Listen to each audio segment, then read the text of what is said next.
Shut up and let the professionals do their job.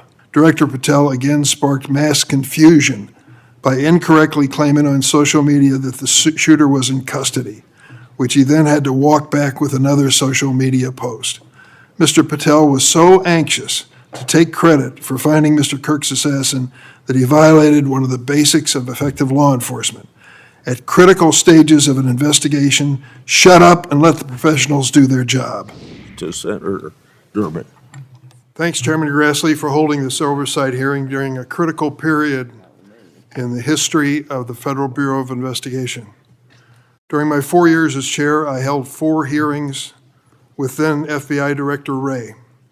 As a reminder to Republicans who claim the Biden administration weaponized the FBI, President Biden retained Director Wray, a lifelong Republican who was President Trump's nominee for the office. After his second election in an unprecedented move, President Trump forced out Director Wray and nominated Kash Patel, arguably the most partisan FBI director ever. Director Patel came to the FBI with a political mission, and he spelled it out in writing in detail. He wrote government gangsters, quote, "The rot at the core of the FBI is not just scandalous, it's an existential threat to our Republican form of government," end quote. And with the power of his office and the blessings of the president, he attacked the FBI with a vengeance. Mr. Patel had falsely claimed the FBI, quote, "was planning January 6th for a year," end quote. He even went so far as to produce a song by the January 6 rioters who violently assaulted police officers in the Capitol. He compiled an enemies list of public servants he called government gangsters, like former FBI Director Mueller, whom Patel called, quote, "an utter swamp creature." Former Trump officials who served with Mr. Patel warned us he would weaponize the FBI to protect the president's allies and target his critics. And indeed, Director Patel has already inflicted untold damage on the FBI, putting our national security and public safety at risk. Since January 20th, the Trump administration has engaged in an unprecedented purge of FBI officials. As we heard from highly credible whistleblowers, Mr. Patel was involved in directing this purge even before he was confirmed, despite his sworn testimony to this committee.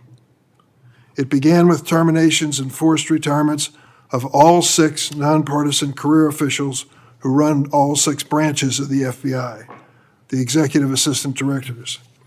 Since then, at least 18 of the 53 special agents in charge of FBI field offices have been removed, along with many other senior officials. Individual agents have been targeted for termination simply due to the work that they were assigned, such as January 6th investigation.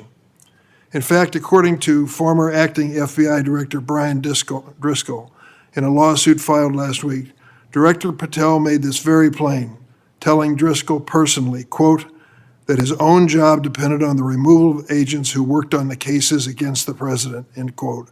And even though he knew, quote, the nature of summary findings were likely illegal. At the same time, Director Patel has installed MAGA loyalists as political appointees in key career positions, including conspiracy theorist Dan Bongino as FBI Deputy Director, the first time in the history of the FBI that this position has not been held by a career FBI agent. Director Patel has also reportedly initiated loyalty test, requiring dozens of officials to sit for polygraph exams and answer inappropriate questions about whether they've made negative comments about him personally. Of course, as is often the case in the Trump administration, the rules apply to thee, but not to me. As we understand it from highly credible sources, key members of Director Patel's senior executive team and others on the 7th floor had disqualifying alerts on their initial polygraph exams. Well, how did they survive? They survived because of a personal waiver by either the director or the attorney general to remain employed by the Bureau. Understand the context here. political operatives in key positions, given the routine FBI polygraph exam, failed and had to receive waivers to continue their positions. They were lucky to keep their political appointments. They were. But the 5,000 career civil servants the director has so far forced out of the Bureau's ranks were not offered that same courtesy. 5,000.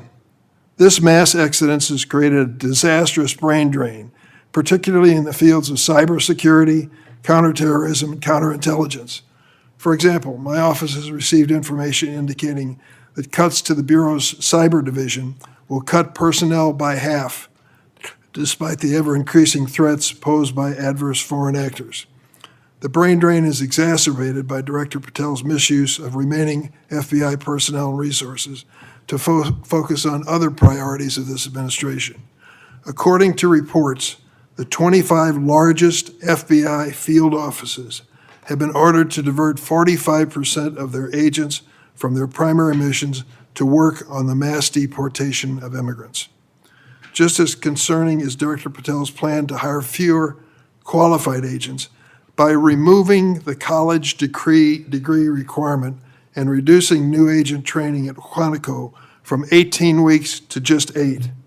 So we have a brain drain and a significant watering down of training.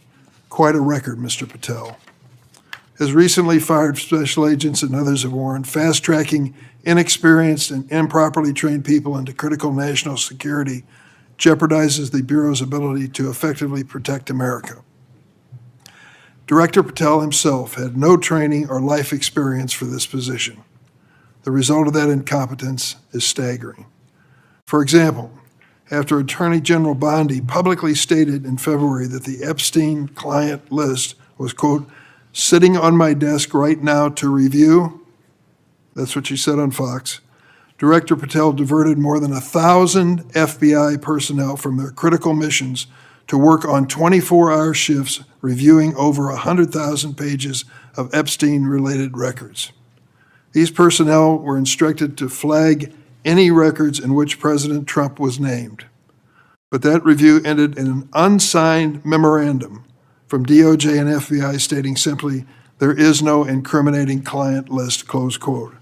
Director Patel still has not responded to my letter from 2 months ago asking about his role in this cover-up. On the day of the horrific shooting of Charlie Kirk at Utah Valley University, Director Patel again sparked mass confusion by incorrectly claiming on social media that the shooter was in custody, which he then had to walk back with another social media post. Mr. Patel was so anxious to take credit for finding Mr. Kirk's assassin that he violated one of the basics of effective law enforcement. At critical stages of an investigation, shut up and let the professionals do their job. Notably, Director Patel recently forced out Special Agent in charge at Salt Lake City, Mayim Saeed, a counterterrorism expert with 20 years' experience, who would have led this high-profile investigation. The men and women who serve at the FBI and the American people deserve a director who has the ability and the character to restore the Bureau to its place as the preeminent law enforcement agency. I want to close on a personal note. I came of age in the 1960s. We experienced a number of horrific assassinations, including President John Kennedy, Senator Robert Kennedy, and Dr. Martin Luther King. We are going through a similar period of division and political violence. All of us in public life, on both sides of the aisle, have a responsibility to bring down the temperature and to work to unite the American people. Let's be clear. Republicans are not Nazis, and Democrats are not evil, as Mr. Patel has claimed. Democrats are not responsible for the murder of Charlie Kirk, and Republicans were not responsible for the murder of Melissa Hortman. Our political opponents are not our enemies. We are all Americans, and we should be working together to keep the American people safe and protect their constitutional rights. Thank you, Mr. Chairman.